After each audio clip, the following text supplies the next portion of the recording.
F hub వారి పియాన్ ద ఫ్లీ గచ్చిబౌలిలో డిసెంబర్ 15న రాహుల్ సిప్లిగంచే Oscar range live concert. For booking contact. ఇప్పుడు అంత బిజీగా ఉన్నారు కదా కన్నడలో.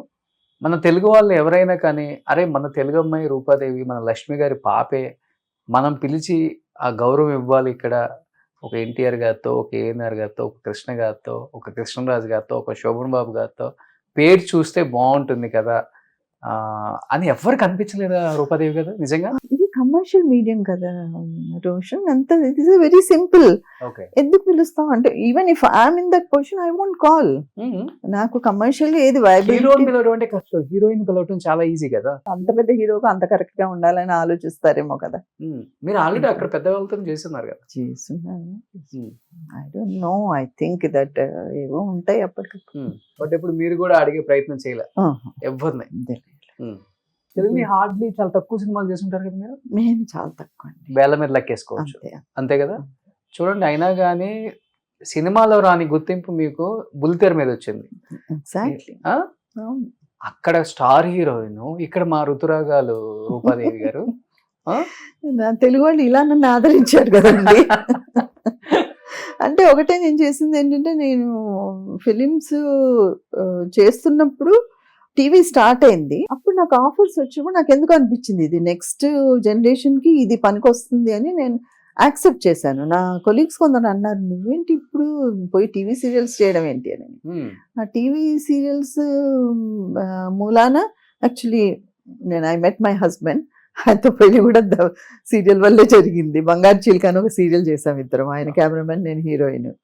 ఆయన కెమెరాలో చూసి చూసి అక్కడ ఏదో ఇద్దరికి ఒక రిలేషన్షిప్ ఏర్పడిపోయి అప్పుడు పెళ్లి చేసుకున్నాం. అదొకటి. నెక్స్ట్ ఋతురాగాలు చేయడం, చాలా మంచి మంచి సీరియల్స్ చేశాను కదా. నాకు అంటే అప్పటికే నేను ఇంకా మ్యారేజ్ కూడా జస్ట్ మ్యారేజ్ అయింది ఆగమనం. అప్పుడు ఐ వాజ్ సెలెక్టివ్. నేను ఇంకా మ్యారేజ్ అయ్యాక చేయకూడదు అని డిసైడ్ అయ్యాను, ఫిల్మ్స్ చేయకూడదు అని డిసైడ్ అయ్యాను. I wanted to concentrate on the family. తర్వాత బాబు పుట్టడం జరిగింది. చేయొద్దు అనుకున్నప్పుడు మంజులా నాయుడు, బిందు నాయుడు అందరూ వాళ్ళు ఆగమనం దాంట్లో ఇన్వాల్వ్ కాబట్టి, నాకు లేడీస్ కాబట్టి వీళ్ళు నాకు కన్వీనియంట్ గా ఉంటది, ఏదో నేను ఇదే టైమ్స్ లో చేస్తాను అని చెప్పి అలా స్టార్ట్ చేశాను అనమాట. దాని తర్వాత వాళ్ళతో నాకు చాలా మంచి రిలేషన్షిప్ ఏర్పడడం. నెక్స్ట్ వాళ్ళు కూడా నాకు ఒక ఈ రోల్ తనే చెయ్యాలి అని పర్టికులర్ గా ఉండి చేయించుకోవడం అని జరిగాయి. ఫస్ట్ డైలీ సీరియల్ కదా, ఫస్ట్ సెన్సేషన్ అది. అందుకనే నేను కొంచెం అంతకంటే తక్కువ రోల్స్ చేయడానికి కొంచెం ఇష్టపడను. ఎందుకంటే అదొక బెంచ్ మార్క్ అయిపోయింది. దాని నుంచి నన్ను నేనే పడేసుకోవడం ఎందుకు అన్నట్టు అనిపిస్తుంది. ఇప్పటికి టచ్ లో ఉన్నారండి మంజులా నాయుడు గారికి, బిందు నాయుడు గారికి? కానీ నాకు తెలిసినంత వరకు అలాంటి డైరెక్టర్స్ మనం చూడలేం బుల్లితెర మీద. బట్ వాళ్ళు ఎందుకు దూరంగా ఉన్నారు స్క్రీన్ కి అనేది మాకు అసలు తెలియదు. మీకేమైనా తెలిస్తే చెప్పొచ్చు ఆడియన్స్. ఇది చాలా రోజు నేను తర్వాత చాలా చేశారండి. అంటే వేరియస్ ఛానల్స్ వచ్చి హోల్ ఎన్వైరన్మెంట్ చేంజ్ అయిపోయింది కదా. పరిశ్రమలోనే ఒక మార్పు వచ్చింది. ఎందుకంటే అప్పుడు మీరు అన్నట్టు ఒకటే డిడి, తర్వాత ఈటీవీ వాళ్ళు కూడా క్వాలిటీకి చాలా ముందు పీట వేసి చేసేవాళ్ళు. వాళ్ళు కూడా ఏం తక్కువగా చేసేవాళ్ళు కాదు. దాని నుంచి కొంచెం కమర్షియాలిటీ ఎక్కువైపోయింది. అన్ని ఛానల్స్ వచ్చేసరికి ఏమవుతుంది, పోటీ పెరిగిపోతుంది. పోటీ పెరిగిపోతే ఎలాగైనా మనం సక్సెస్ అవ్వాలి, ఏం చేస్తే సక్సెస్ అవుతాం అన్న దృష్టిలో పడిపోయారు అందరూ. అంటాం కదా, అమ్మని మర్చిపోలేం, ఆవకాయని మర్చిపోలేం అన్నట్టు. రుతురాగాలు మర్చిపోలేం, మొగల్ రేకులు మర్చిపోలేం, చక్రవాకం మర్చిపోలేం, మంజులా నాయుడు, బిందు నాయుడిని మర్చిపోలేం. చూడండి, ఎన్ని సంవత్సరాలు అయిపోయినా కానీ మంజులా నాయుడు, బిందు నాయుడు అంటే అంతే, ఒక ట్రెండ్ సెట్ చేశారు అంతే. కానీ అప్పుడప్పుడు చాలా మంది ఫీల్ అవుతుంటారు, అరే వాళ్ళు తీస్తే ఇంకా కొన్ని మంచి మంచి అద్భుతమైన సీరియల్స్ తీసుకుంటొచ్చు అనుకుంటూనే ఉంటారు. బట్ ఇప్పటికి ఋతురాగాలు 2 స్టార్ట్ చేస్తే మీరు అలానే ఉన్నారండి. స్టార్ట్ చేసుకోవచ్చు, మనం చేద్దాంలేండి, మీరు చెప్పారు కదా. సో ఇప్పుడు సారు బ్రాహ్మణ్ అన్నారు కాబట్టి ఫస్ట్ మీ సైడ్ నుంచి ప్రపోజ్ చేశారా లేకపోతే ఆయన ప్రపోజ్ చేశారా? ఆయనే చేశారు. సో ఇమిడియట్ గా యాక్సెప్ట్ చేశారా, టైం తీసుకున్నారా? మీరు కూడా అమ్మాయిలు కామనే కదా, కొంచెం చేయాలి. అది కొంచెం ఉంటది, పుట్టుకుతో ఉంటది.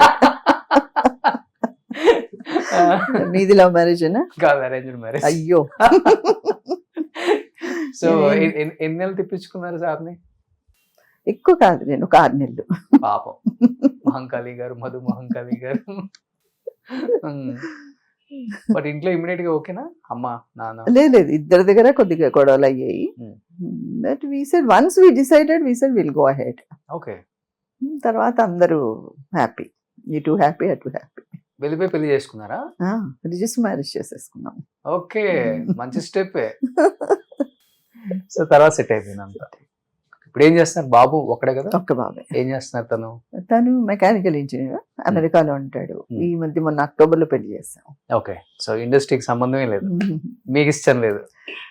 ఇష్టం నేను లేదు, వాడు కూడా ఎప్పుడు అంటే నేను చెయ్యాలి అనేది ఎప్పుడు చూపించలేదు. ఓకే. అంటే అన్నారు చాలా మంది బాగుంటాడు, ఈజ్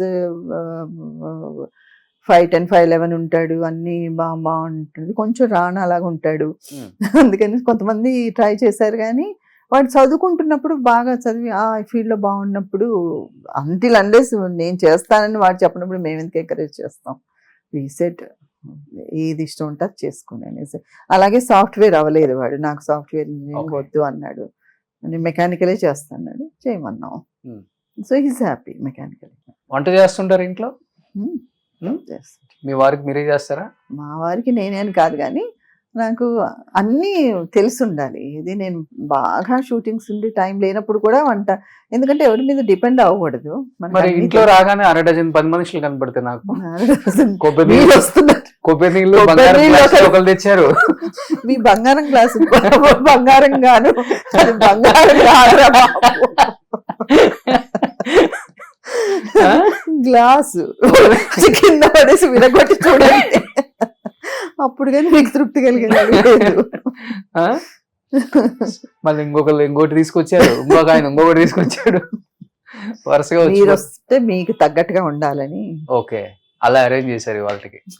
సో ఒక మలేష్ స్టేషన్ ప్యాలెస్ లాగా. అమెరికా వెళ్ళాం ఆ మధ్య బాబుతో, ఒక 1 month వచ్చినప్పుడు చూసాం, అన్ని మనమే చేసుకోవాలి, పనులు సామాన్లతో అక్కడ అంతే కదా. అక్కడ ఎందుకుంటారో అర్థం కాదు, అందుకని ఇక్కడ ఉన్నప్పుడన్నా మనం హాయిగా అనుభవిద్దామని. ఇక్కడ బాగా ఓవర్ బిల్డప్ చేసే వాళ్ళు అమెరికా పంపాలి ఒక నెల. డెఫినెట్ అబ్బాయిలని తప్పకుండా అబ్బాయిలు నిజంగా పంపాలి. అక్కడ నో మేట్స్, ఇంత కూర పప్పు మిగిలిన తీసి ఫ్రిడ్జ్ లో నేను లాస్ట్ ఇయర్ వెళ్ళినప్పుడు చూసానండి, చాలా నవ్వు వస్తుంది. ఒకటే సాంబార్ 4-5 days తింటారు హ్యాపీగా. సో అంత ప్రిజర్వేటివ్స్ అక్కడ. ఇంకా సో ఇంకోటి బ్యాక్టీరియా ఫంగై ఉండదు, తింటారు, ఏముంది అక్కడ. ఒక మిల్క్ తెచ్చుకుంటే 1 month ఉంచుకుంటారు ఒక క్యాన్. అట్లా ఉంటది. సుమన్ టీవీలో మీ పర్సనల్ అండ్ బిజినెస్ ప్రమోషన్స్ కోసం కింది నెంబర్కి కాంటాక్ట్ చేయండి.